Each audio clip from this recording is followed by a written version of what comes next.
Do you want to personalize your experience with OBS Studio? For improved workflow management, see this brief guide on how to reveal or conceal the Windows 11 system tray icon.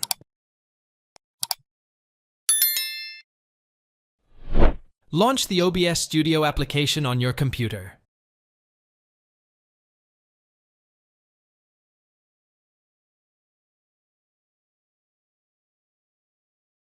In the bottom right corner, under the Control section, click Settings. In the Settings menu, scroll down to the System Tray section. Check the box labeled Enable System Tray Icon if you want the OBS icon to appear in the system tray.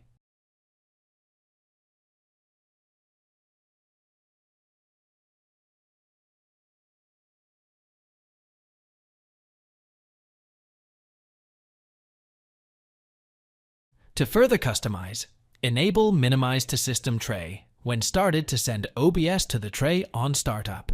Enable Always Minimize to System Tray to hide OBS from the taskbar when minimized. Click Apply, and then OK to save your settings.